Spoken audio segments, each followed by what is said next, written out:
Selamat sore Bapak Ibu Saudara-saudara, Shalom. Ya. Mengucap syukur sore hari ini kita bisa beribadah bersama-sama. Terima kasih tim pemuji yang membawa kita untuk menyembah Tuhan, menikmati hadirat-Nya. Saudara, saya percaya Tuhan itu maha hadir, ya, Dia omnipresence. Tapi saya juga percaya bahwa Tuhan menyatakan hadirat-Nya di tengah-tengah orang yang sangat merindukan Dia. Apakah kita merindukan Dia dan menginginkan Dia sungguh-sungguh atau tidak, itu yang membuat perbedaan, saudara. Tuhan tidak pernah berubah, Tuhan tidak pernah berbeda. Dia adalah Tuhan yang ingin bersekutu dengan umat-Nya. Tapi kalau umat-Nya sungguh-sungguh merindukan Dia, Dia akan menyatakan hadirat-Nya dalam diri umat-Nya itu. Amin. Puji Tuhan, saudara. Sore hari ini kita akan bersama-sama merenungkan firman Tuhan. Saya ambil dari Matius 16 ayat 21 sampai 28. Saya mengajak kita untuk menyimak satu perikop ini, saudara.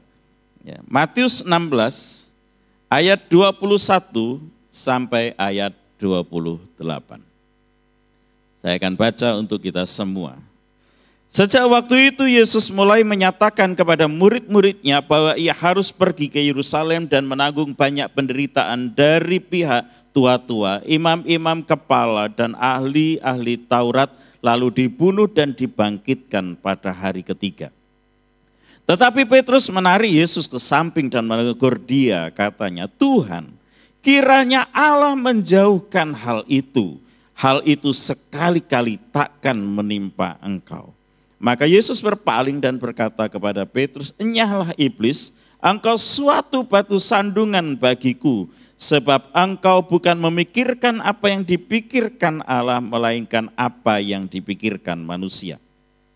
Lalu Yesus berkata kepada murid-muridnya, setiap orang yang mau mengikut aku, ia harus menyangkal dirinya, memikul salibnya dan mengikut aku. Karena barang siapa mau menyelamatkan nyawanya, ia akan kehilangan nyawanya. Tetapi barang siapa kehilangan nyawanya karena aku, ia akan memperolehnya. Apa gunanya seorang memperoleh seluruh dunia, tapi kehilangan nyawanya? Dan apakah yang dapat diberikannya sebagai ganti nyawanya? Sebab anak manusia akan datang dalam kemuliaan Bapanya, diiringi malaikat-malaikatnya. Pada waktu itu ia akan membalas setiap orang menurut perbuatannya. Aku berkata kepadamu, sesungguhnya di antara orang yang hadir di sini ada yang tidak akan mati sebelum mereka melihat Anak Manusia datang sebagai Raja dalam kerajaannya. Amin. Berbahagialah setiap orang yang membaca, mendengarkan, merenungkan firman Tuhan serta melakukannya dalam hidupnya sehari-hari. Puji Tuhan. Bapak Ibu Saudara-saudara, sore hari ini saya memberikan tema menjadi pengikut Yesus. Menjadi pengikut Yesus. Anda hadir di tempat ini karena Anda orang Kristen. Kalau Anda non-Kristen, Anda hadir di tempat ibadah yang lain, saudara. Dan saya percaya bahwa setiap orang Kristen merasa dirinya adalah pengikut Kristus. Orang yang mengikut Tuhan Yesus Kristus itu disebut Kristen. Kristen pada awalnya istilah itu adalah merupakan ejekan kepada orang-orang zaman perjanjian baru, saudara, karena mereka jumlahnya sedikit. Ya, Kristen, pengikut Kristus, pengikut jalan yang sesat, gitu. Itu ejekan. Tapi kemudian seiring berjalannya waktu kita percaya Roh Kudus berkarya secara luar biasa. Tuhan menambahkan dengan jumlah orang yang diselamatkan. Pada mula-mula memang yang mengikut Yesus itu ya 12 murid Yesus. Kemudian kalau kita lihat peristiwa-peristiwa dalam kitab Injil, kita melihat beberapa jumlah yang lain. Ya, ada 5.000 orang yang ikut makan bersama-sama pada saat mujizat 5 roti 2 ikan. 5.000 lebih pastinya karena ditulis itu 5.000 laki-laki. Pasti ada yang bukan laki-laki yang hadir di situ dan anak-anak mungkin juga ada, saudara. Lalu kemudian waktu Pentakosta, saudara, ikut Yesus, kira-kira kalau Paulus mencatat di dalam kitab 1 Korintus itu ada 500 orang yang melihat kenaikan Tuhan Yesus ke sorga. Saudara ya, 500 orang. Lalu Tuhan sudah memberi perintah untuk mereka kembali ke Yerusalem dan menantikan janji Bapa. Pada saat peristiwa Pantekosta, maka yang dipenuhi oleh Roh Kudus itu kira-kira 120 orang. Itu catatan Kisah Para Rasul. Saya nggak tahu yang 380 entah kemana ya, di antara 500 itu, saudara.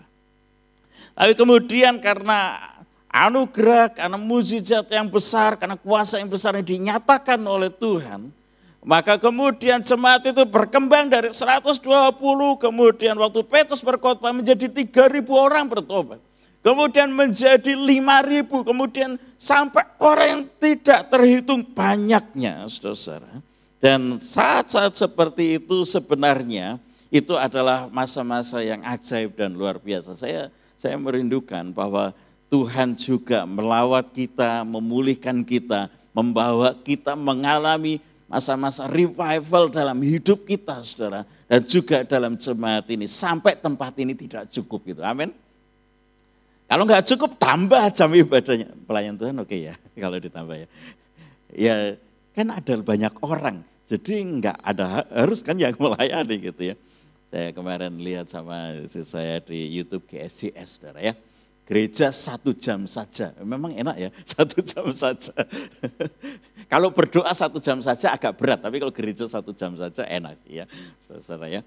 Wah, yang di Jakarta ibadah mulai jam 4 pagi ibadah pertama. Yang di Surabaya selesai ibadah yang terakhir jam 10 malam. Kenapa sampai sekian kali ibadah? Ya tempatnya nggak cukup, saudara. Dan ada yang datang. Kenapa ya? Mereka bersuka cita dalam penyembahan. Saya yakin kalau saudara bersuka cita dalam ibadah, saudara akan ajak orang. Kalau saudara enggak bersuka cita dalam ibadah, Anda sendiri tidak menikmati, Anda tidak akan ajak orang. Saudara, di Kisah Para Rasul, jumlah orang yang bergabung itu begitu banyak.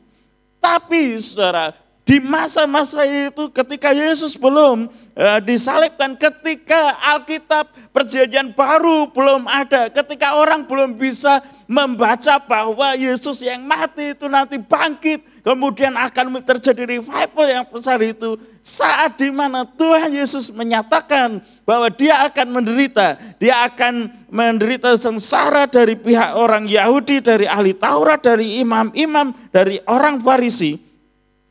Petrus berkata begini, no, jangan Tuhan, jangan begitu. Nah saudara, hari ini saya mau mengajak kita untuk coba refleksi diri kita, kita lihat kita ini pengikut Yesus atau kita ini adalah orang Kristen saja.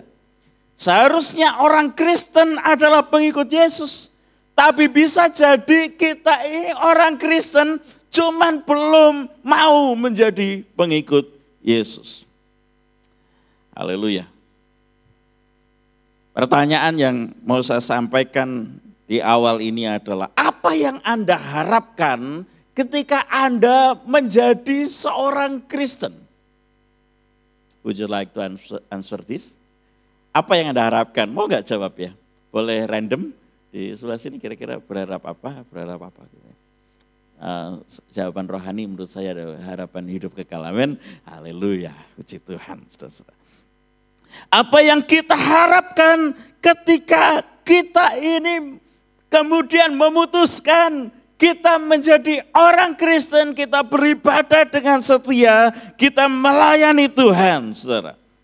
Setiap orang memiliki motivasinya sendiri-sendiri dan saya berharap betul hari ini kita tahu bahwa motivasi kita itu adalah untuk kepentingan Tuhan karena kita tahu Dia sudah mati dan bangkit untuk hidup kita, saudara. Dan setiap orang yang hadir di tempat ini bertumbuh dalam kedewasaan rohani, bukan Tuhan untukku, melainkan sudah mulai bergerak kepada apa yang Tuhan mau dari hidupku untukmu. Haleluya. Tapi memang pujian dan lagu-lagu kita masih banyak yang Tuhan untukku. Saya percaya Tuhan itu memberkati kita, amin. Tuhan itu menolong kita, Tuhan itu menjaga kita. Saya tidak menafikan hal itu, saudara. Saya juga memerlukannya. Tuhan itu menolong kita di dalam kita menghadapi pergumulan, menghadapi masalah. Tuhan, aku mau Engkau buka jalan. Tuhan, aku mau Engkau sembuhkan saya. Tuhan, aku mau Engkau berkati ekonomi saya, berkati keluarga saya, beri kami damai sejahtera. Yes, tidak ada yang salah dengan hal itu. Tapi satu kali kalau kita diperhadapkan dengan situasi seperti yang dihadapi oleh Petrus dan oleh murid-murid yang lain, apakah kita memiliki kualitas yang sama, yaitu kualitas sebagai pengikut Yesus? Bagaimana sebenarnya kualitas pengikut Yesus? Saudara, yang pertama, kita belajar, yang pertama mengikut Yesus itu artinya, saudara, kualitas yang, ya tentu akan ada banyak kualitas yang dinyatakan dalam firman Tuhan dan saya tidak bisa membahas semua hal. Tapi kalau kita lihat dalam perikop yang kita baca hari ini, saudara, maka yang pertama muncul, kualitas yang muncul pertama adalah siap melepaskan kepentingan diri sendiri. Nah ini bagus masalahnya. Nah kalau begini, apakah kita mau menjadi pengikut Yesus? Melepaskan kepentingan diri sendiri. Saudara, ya, saya akan ulang pembacaan kita ya di ayat 22. Tetapi Petrus menarik ke samping dan menegur dia, katanya, Tuhan, kiranya Allah menjauhkan hal itu. Hal itu sekali-kali takkan menimpa engkau. Saudara, Petrus itu sudah meninggalkan keluarganya, ya maksudnya pekerjaan, kenyamanannya sebagai seorang nelayan, sudah menghidupi keluarga dengan cukup baik. Tapi kemudian Tuhan memanggil Petrus untuk mengikut dia. Waktu Tuhan memanggil Petrus untuk mengikut dia dan juga murid-murid yang lain untuk mengikut dia, Petrus melihat bahwa ikut Tuhan itu prospek. Ya, lebih baik dibanding sebelum, saudara ya. Gimana enggak prospek? Saya sudah pernah sampaikan ini sebenarnya tahun lalu, saudara ya. Prospeknya apa sih? Kalau ada baru kuliah masuk di tahun ini atau ada tahun lalu belum berjemaat di tempat ini, ya tentu belum mendengar waktu saya sampaikan. Tapi kalau Anda waktu itu hadir di ibadah sore juga di bulan April, Anda tahu sebagian dari apa yang saya sampaikan ini. Jadi Petrus tinggalkan keluarganya, bukan tinggalkan keluarga, maksudnya tinggalkan kenyamanan untuk menghidupi keluarganya, sudah cukup baik, saudara. Kemudian dia mengikut Yesus, kemanapun Yesus pergi dia ikut, saudara, karena dipilih jadi muridnya. Nah waktu itu kemudian dia berpikir, oke, ikut Tuhan ternyata lebih enak, jauh lebih enak, saudara. Lebih enak kenapa? Pertama nggak perlu kerja kan dia, kerjanya mengikut Tuhan. Ngikut dalam artian beneran loh, keliling ke kota, desa, ya kira-kira 3 tahun, 3,5 tahun kurang sedikit lah. Dan itu keren, ya kan. Waktu ada orang sakit nggak butuh dokter, Yesus sembuhkan. Ada orang buta, dokter belum bisa sampai sekarang mengobati orang buta jadi bisa melihat. Yesus bisa lakukan. Jamah mata orang, maka kemudian sembuh jadi bisa melihat. Orang lumpuh berjalan, orang mati bangkit. Petrus berpikir, wah keren nih kalau ikut Tuhan begini. Saudara, kalau ikut Tuhan begitu keren kan ya? Iya dong. Itu masalah kesehatan. Masalah ekonomi, ikut Tuhan juga keren, saudara. Karena apa? Karena mereka punya kas. Nyatanya ada Yudas Iskariot yang pegang keuangan seperti bendahara, jadi ada kas. Ada persembahan berarti dari orang-orang memberi gitu ya. Bukan cuma itu, kalau masalah ekonomi misalnya kehabisan makan, tenang. 5 roti 2 ikan aja bisa dimakan 5.000 orang, masih lebih 12 bakul ya kan. Kalau mau memiliki kehidupan kesejahteraan, ikut Yesus lebih pas. Sejahtera, saudara. Ya. Anda juga akan dipenuhi kebutuhan Anda, bukan keinginan Anda sih ya, kebutuhan Anda. Tapi satu kali ketika Yesus menyatakan akan datang waktunya, ya, ayat 21, sejak waktu itu Yesus mulai menyatakan pada murid-muridnya bahwa ia harus pergi ke Yerusalem, menanggung banyak penderitaan, kemudian mati dibunuh. Petrus syok menurut saya. Syok karena gini, semua yang saya harapkan sudah saya dapat dari dia. Bisa diandalkan. Tuhan penyembuh, Tuhan penyedia, dia Jehovah Jireh, Jehovah Nisi, panji keselamatan, dia Tuhan yang mencukupi apa yang diperlukan. Sekarang sosok pribadi yang seperti itu akan mati. Kita memang sudah baca bahwa dia bangkit. Petrus waktu itu belum baca kitab Matius. Anda jangan protes ke saya. Petrus belum baca kitab Matius. Saya yakinkan saudara. Betul ya? Iya dong. Belum ditulis saudara. Bukan karena enggak suka baca Alkitab. Kalau Anda belum baca, mungkin karena enggak suka baca Alkitab. Tapi kalau Petrus belum baca karena belum ditulis. Hidup kita juga kan gitu. Kita ini punya iman, kita punya pengharapan, tapi belum pasti seperti apa ke depan. Kalau Anda memiliki kepastian, Anda akan setahun lagi Anda akan dapat mobil apa yang paling keren sekarang ya. Ya enggak usah keren-keren, Innova aja gitu. Setahun lagi, kalau Anda berjemaat setia di sini. Pak Edo, kita enggak sediain kan sih? Enggak. Tapi Tuhan janji begitu, Anda yakin. Dan kemudian Anda, ada orang-orang yang sebelumnya dicatat berjemaah di GPT Keserap. Dalam 1 tahun ekonomi akan berubah 100 kali lipat misalnya begitu. Dan sudah terbukti, Anda akan datang. Tapi kalau kemudian pada saat Anda datang, Pak Pendeta Hero berkata, mulai saat ini itu tidak berlaku lagi. Menurut saya sebagian akan pergi kali ya. No, aku nggak mau ke sini lagi. Saya dikasih Tuhan, Petrus menarik Yesus. Ini murid paling berani.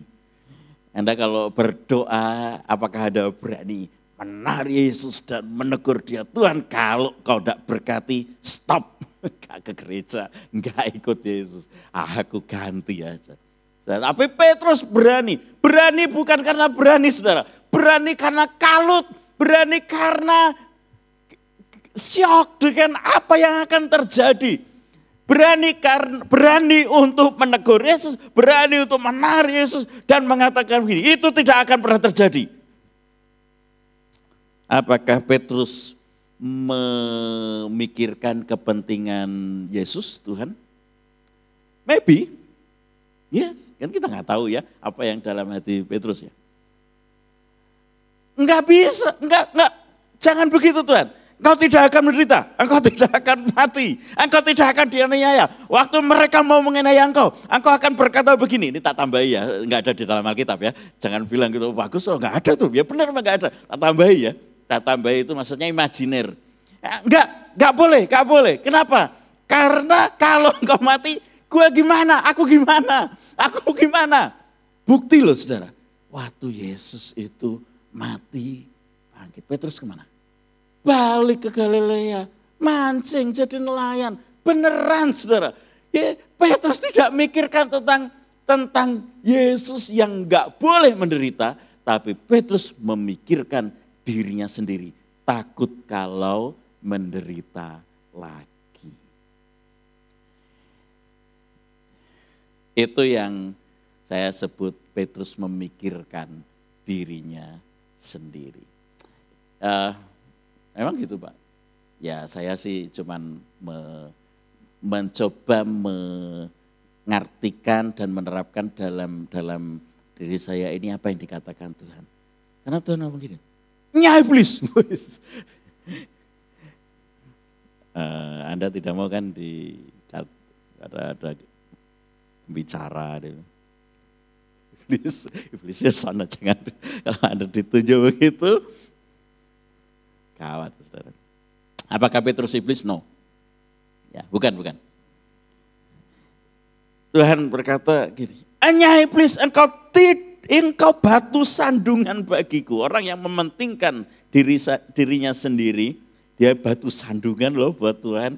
Dan berkata gitu, nah nggak boleh gitu. Kalau agak lebih lembutnya. Tapi ini perkataan Tuhan keras. Hanya iblis, engkau satu batu sandungan bagiku. Sebab engkau bukan memikirkan apa yang dipikirkan Allah, tapi apa yang dipikirkan oleh manusia. Sebenarnya terjemahan lebih tepat, bukan lebih tepat, yang dimaksud adalah engkau memikirkan dirimu sendiri.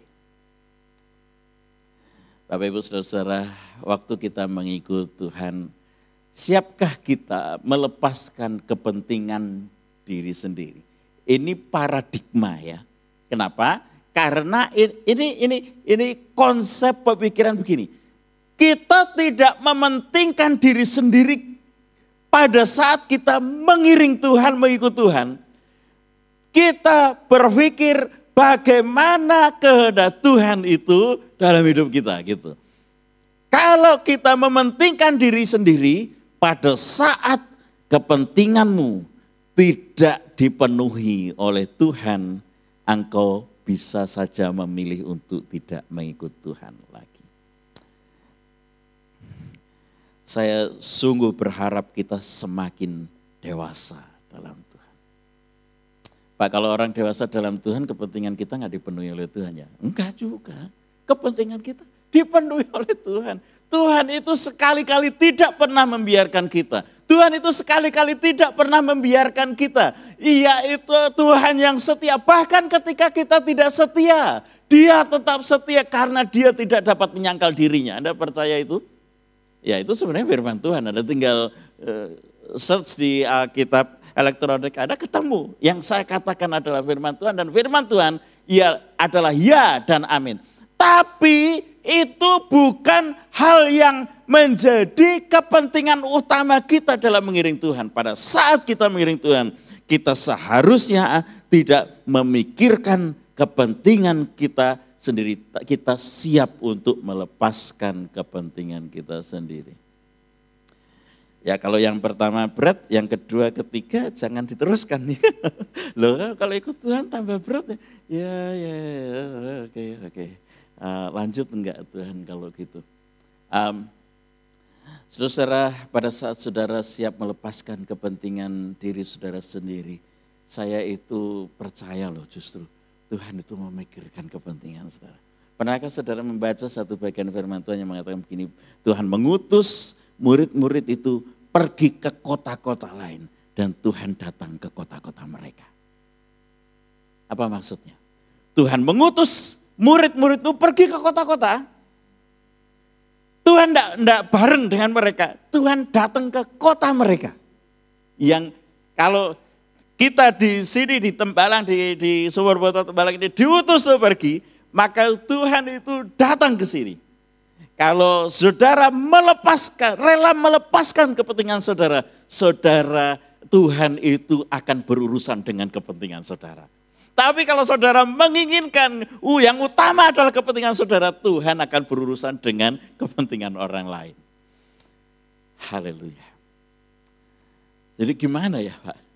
Saya mau mengikut Tuhan dan melepaskan kepentingan saya supaya Tuhan mengurusi kepentingan saya. Akhirnya kita jadi mikir kepentingan kita sendiri ya. Lepaskanlah apa yang menjadi hal yang menguntungkan saudara dengan sungguh-sungguh merupakan kerelaan. Dan saya justru percaya saat seperti itulah Tuhan justru akan mengurusi kepentingan saudara. Ada banyak kisah di dalam Alkitab. Saudara, Barnabas temannya Paulus, dia menjual tanahnya. Ini masa-masa Ananias Safira itu loh, ya. Ananias Safira menjual tanahnya, menyerahkan sebagian dari hasil penjualan tanahnya itu kepada rasul-rasul. Kemudian Petrus tanya, ini benar nih semua?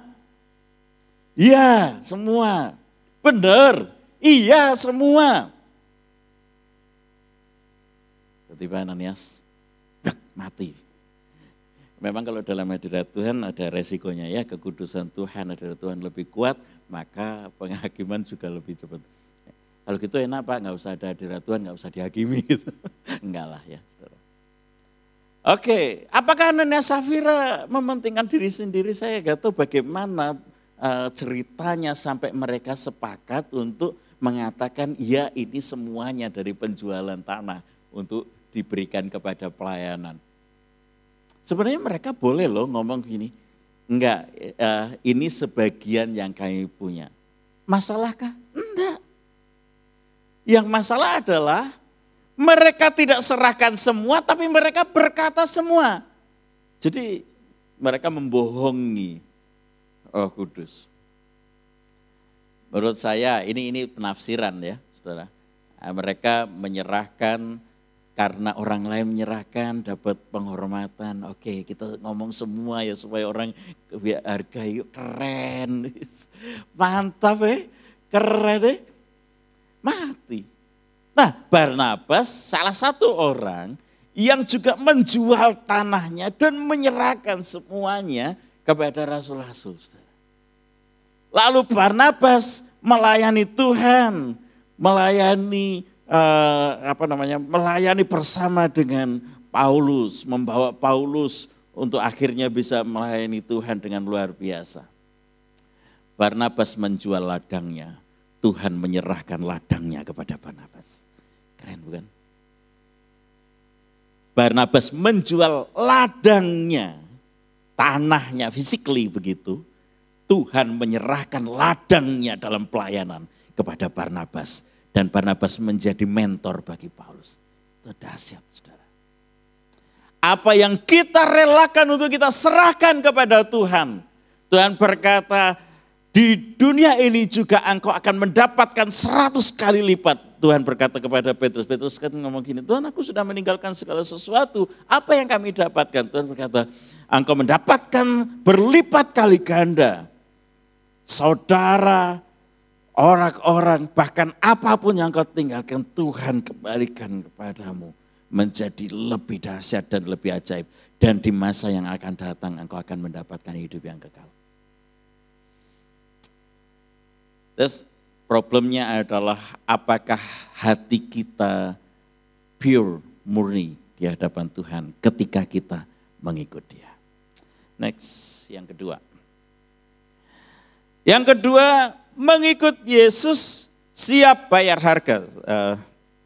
Minggu lalu saya tanya dengan Pak Eno, topik kita minggu ini apa? Saya buat sama supaya kita satu tema pagi, siang, dan sore.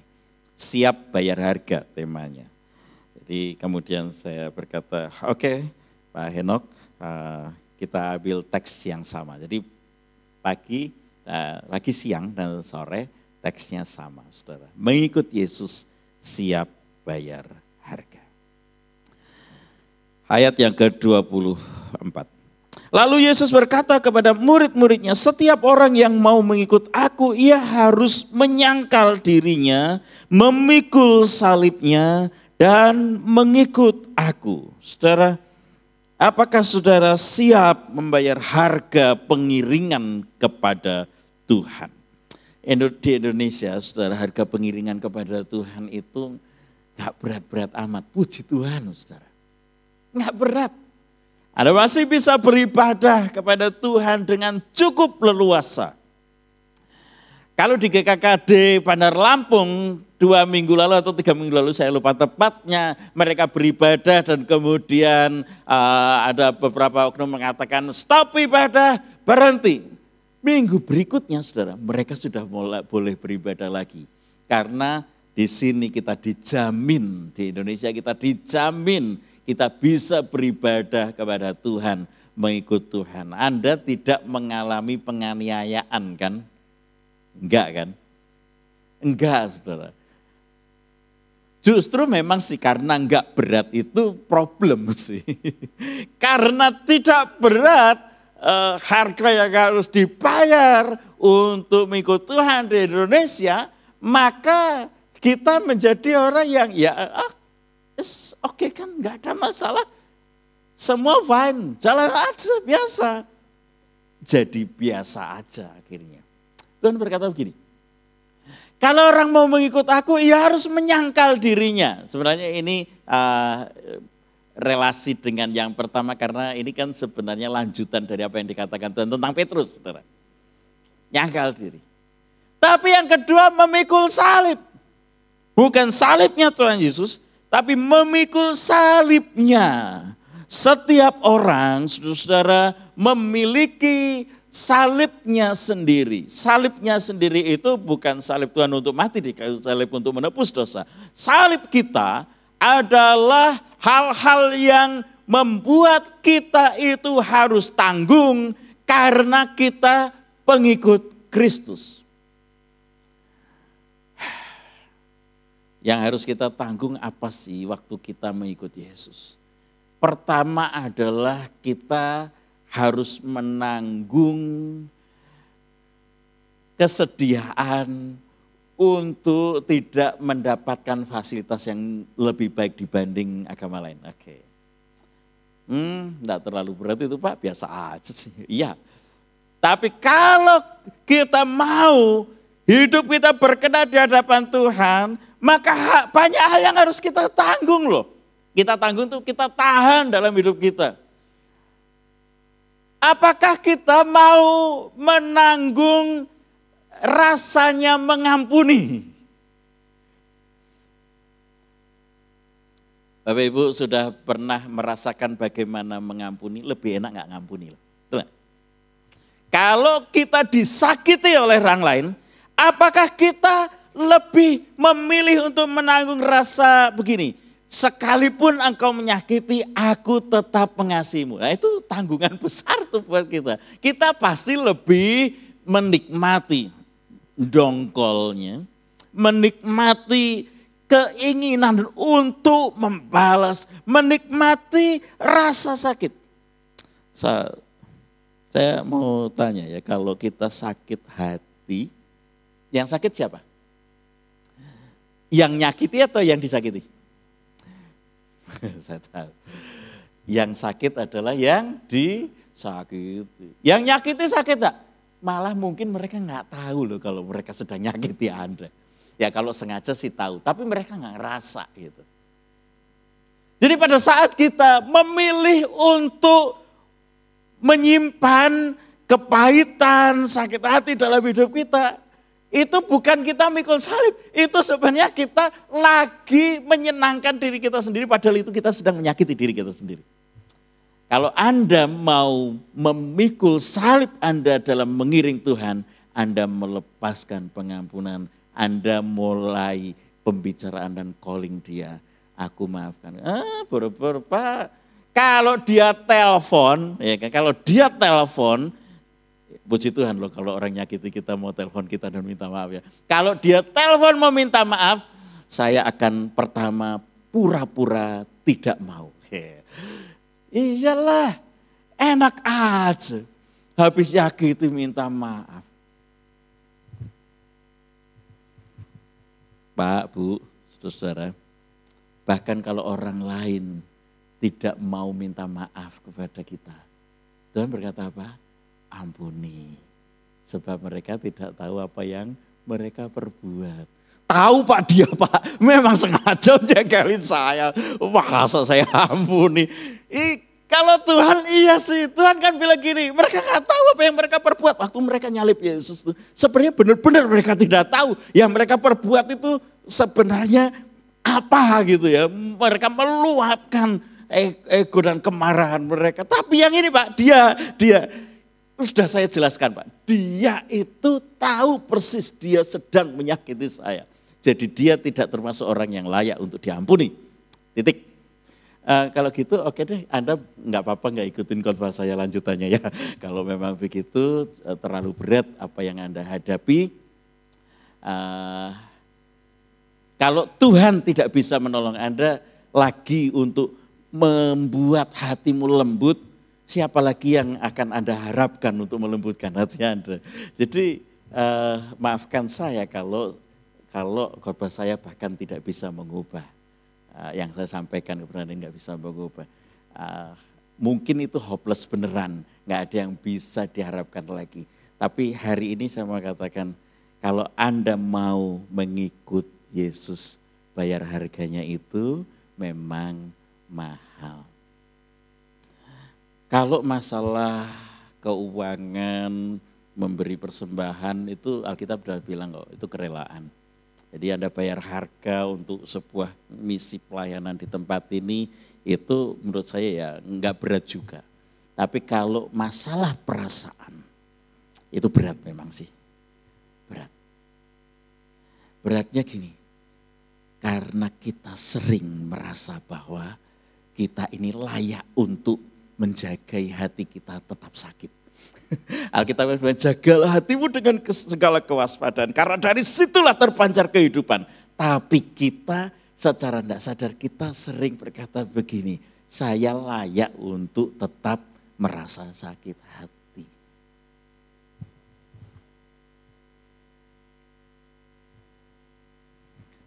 Itu istilah baru ya Pak, iya sih, saya baru dapat juga tadi di depan sini. Banyak orang merasa layak, wajar. Saya begini wajar Pak, kalau Pak Agus dibilang sama Pak Yono, Pak Agus kan pendeta, layak mengampuni, memaafkan orang yang berbuat salah. Kalau saya masih jemaat Pak, jadi saya boleh dong sakit hati sedikit-sedikit. Enggak banyak Pak, cuman gini loh, kalau saya ketemu enggak mau. Saya enggak akan marah lagi, tapi saya kalau ketemu dia enggak mau, sorry, enggak mau. Maukah kita bayar harga pengiringan kita pada Tuhan? Oke, Tuhan berkata melalui geledek ini, masuk ke bagian yang ketiga ya Gus, cepat. Udah jam 6. Oh enggak apa-apa, kita kan ibadah sampai 6:30 kan ya biasanya. 1,5 jam, bukan 1 jam saja. Yang ketiga, mengikut Yesus memiliki orientasi pada kekekalan. Ya, ini bagian yang tahun lalu saya tidak bahas sama sekali, Saudara. Ya, memiliki orientasi pada kekekalan dari ayat 24 sampai 27. Saya tulis di ayat yang ke-26. Ya, saya tulis di slide itu. Apa gunanya seorang memperoleh seluruh dunia tetapi kehilangan nyawanya? Dan apakah yang dapat diberikannya sebagai ganti nyawanya? Saudara, nyawa itu apa sih? Ayo. Nah, kita kan biasa ya, kalau orang meninggal ya, nyawanya dicabut gitu. Nggak tahu dicabut dari mana. Bahasa istilah nyawa ini sebenarnya mengungkapkan tentang kehidupan gitu. Jadi kan nyawa itu kan yang memisahkan antara orang hidup atau mati ya. Ini udah nggak ada nyawanya berarti mati gitu kan. Tapi yang dimaksud Tuhan itu bukan nyawa itu, karena kita di dalam Alkitab itu ada tubuh, jiwa dan roh. Lah nyawa yang mana? Roh bukan nyawa, jiwa juga bukan. Ini istilah untuk menyatakan begini, kalau seseorang tidak mau mengikut Yesus, dia lebih memilih untuk mendapatkan seluruh dunia ini. Bumi atau dunia, saudara? Dunia, wider ya, lebih luas dari cuman bumi. Ya, Pak, nggak usah gede-gede ya, seluruh dunia Anda miliki ya. Kalau Anda memiliki Indonesia, nggak ada juga satu orang pun yang memiliki Indonesia ya. Tapi kemarin saya lihat satu tayangan, waktu DPR panggil itu bosnya Meikarta, salah satu kalimat yang seperti ini. Meikarta itu bukan Indonesia di dalam Indonesia gitu. Jadi mereka itu pikir gini, karena kami punya, karena ini nanti edit ya yang ini ya. Karena kalau ditayangan, tapi nggak apa-apa sih menyatakan kebenarannya. Orang itu ya beli di sana, ini yang distrik 2 yang enggak selesai sampai sekarang. Januari lalu saya ke kantor pelayanan CPN. Januari ya, saya lupa. Ya, ke kantor pelayanan CPN itu persis sebelahan dengan Project Meikarta, kota tersendiri lah ya. Dan enggak jalan. Dan orang mulai protes yang beli di sana, kenapa? Karena mereka tetap harus membayar cicilannya supaya di bank itu recordnya tidak merah begitu kan kreditnya. Tapi proyeknya nggak jalan gitu ya. Jadi orang itu merasa waktu memiliki proyek itu besar banget sih. Uang triliunan gitu ya. Kalaupun Anda yang punya dan kemudian Anda lakukan bisnis itu dengan baik. Tuhan berkata begini, kalau engkau punya itu semua, tapi engkau kehilangan kehidupan kekal, apa gunanya? Gitu. Orientasi kita apa? Kekekalan atau kefanaan? Pak, kita masih di dunia, ya. Saya pikir begini ya, Anda harus jadi orang-orang yang cukup kaya untuk membiayai pelayanan misi dan perlebaran kerajaan Allah di bumi ini. Kalaupun Anda adalah orang yang secara ekonomi biasa, it's okay. Anda support dengan doa Anda supaya pelayanan, pekerjaan Tuhan tetap berkembang. Tapi kalau Tuhan memberkatimu dengan berlimpah, itu artinya Tuhan mempercayakan kepadamu supaya engkau menjadi salah seorang yang bisa mensupport pelayanan pekerjaan Tuhan supaya misinya terkerjakan dengan sangat baik. Apa orientasi hidup kita? Saya dorong Anda semua maksimal dalam bekerja supaya uangnya juga banyak. Kalau kuliah maksimal dalam belajar supaya nilainya bagus, Anda dapat posisi yang keren nanti dalam pekerjaan dan kemudian Anda menjadi berkat bagi banyak orang, Saudara. Tapi kalau cuman supaya kita lebih nyaman, supaya lebih enak hidup kita dan kemudian justru kemudian setelah kita kaya kita berkata semua itu karena aku dan hasil usahaku, bukan karena Tuhan. Saudara, Tuhan berkata orientasimu duniawi sekali. Saya tantang ya saudara-saudara yang masih mahasiswa, ada cita-cita jangan cuman kalau kerja level biasa, kalau cita-cita itu levelnya tinggi. Mimpi kan enggak bayar, masa mimpi biasa aja enggak bayar, mimpi yang tinggi. Kejar sungguh-sungguh, capai kemaksimalan dalam bekerja, dalam bisnis, dalam usaha. Dapatkan uang yang banyak, saudara. Kalau uang yang banyak ada di tangan saudara, saya senang. Kalau di tangan orang yang gak kenal Tuhan, percuma buat kita, gak ada untungnya bagi kerajaan Allah. Tapi kalau uang yang banyak ada di tangan saudara, dan saudara adalah pengikut Yesus, itu keuntungan besar bagi kerajaan Allah. Siapa bilang punya uang yang banyak itu dosa? Enggak. Caranya dapat bisa salah. Nah kalau caranya dapat salah, jadi dosa, saudara. Tapi kalau Anda bekerja dengan sangat kuat, Alkitab berkata ya, Abraham itu diberkati luar biasa. Isa itu di masa kesukaran, masa kekeringan dia menabur. Dan Tuhan memberkatinya 100 kali lipat. Maka Isa menjadi seorang yang kaya, bahkan semakin kaya, bertambah kaya dan sangat kaya. Kejadian pasal 26. Jadi orang kaya susah masuk surga enggak? Tergantung. Kalau di masa Yesus orang kaya, waktu dibilang begini, apalagi Tuhan yang harus aku kerjakan, semua hukum Taurat sudah aku lakukan. I am the nice guy. Ya aku orang keren, bagus. Oke, only one thing more. Satu lagi, jual hartamu, bagikan kepada orang miskin. ikut aku. Nah yang kayak gitu tuh, yang bikin orang susah masuk surga. Kalau ada kaya dan gak berani berbagi, nah itu berat sih saudara ya. Tapi Tuhan berkata begini, orientasimu kalau engkau pada kekekalan, maka apa yang engkau miliki, engkau pakai untuk kekekalan. Apa yang engkau miliki menjadi berkat bagi banyak orang. Apa yang engkau capai justru membawa keuntungan besar bagi kerajaan Allah. Orientasinya kekekalan. Jadi bekerjalah sungguh-sungguh, usahakan semuanya, tapi jangan terikat dengan apa yang ada di dunia ini. Apakah saudara siap mengikut Tuhan Yesus?